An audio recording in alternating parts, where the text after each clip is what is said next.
Но я предлагаю начать с установочки. Значит, переходим на Steam, кликаем на Dota правой кнопкой мыши, свойства, локальные файлы, посмотреть локальные файлы. Заходим в Game, после чего заходим в архив, который будет в описании, Dota 2 Beta, Game, и перебрасываем все эти 3 файлика вот сюда.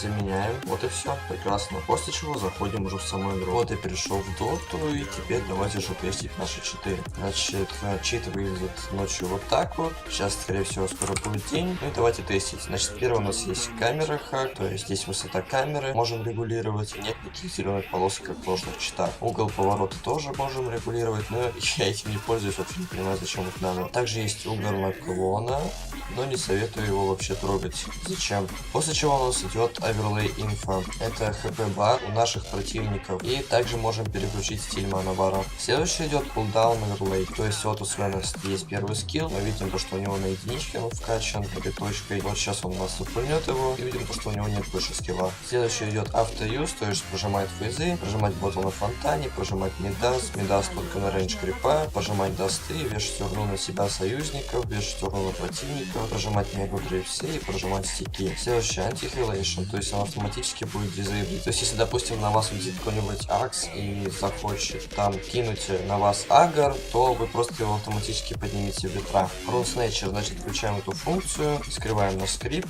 и вот мы идем к руне. Сейчас она должна появиться. Вот она появилась, у нас есть такой кружок. Если она попадает в радиус, то инвокер просто берет из руну автоматически. Ну или любой другой герой. Мы переходим в менюшку. И скилл алерт, это оповещение скиллов. Вот, допустим, сейчас кастовал Sunstrike и ЕМПшку. Кидаем Sunstrike, видим оповещение и кидаем ЕМПшку.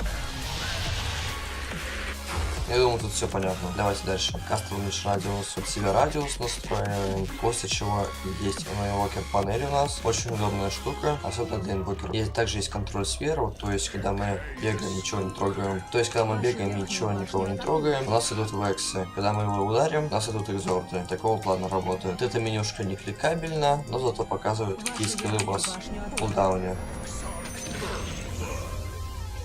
Вот отлично. Давайте дальше. Есть ability range, то есть просто радиус тех скиллов. Вот, допустим, UMP у нас. Сворачиваем менюшку и видим то, что радиусы действительно работают. Все тут под себя настраивать. Следующий у нас идет Dagon Stealer. Но это есть во всех бесплатных читах. Просто ждет, пока у противника становится мало хп, чтобы убить Дагоном. И Max Blink, чтобы была максимальная дистанция блинка, и чтобы ее никак не сокращать.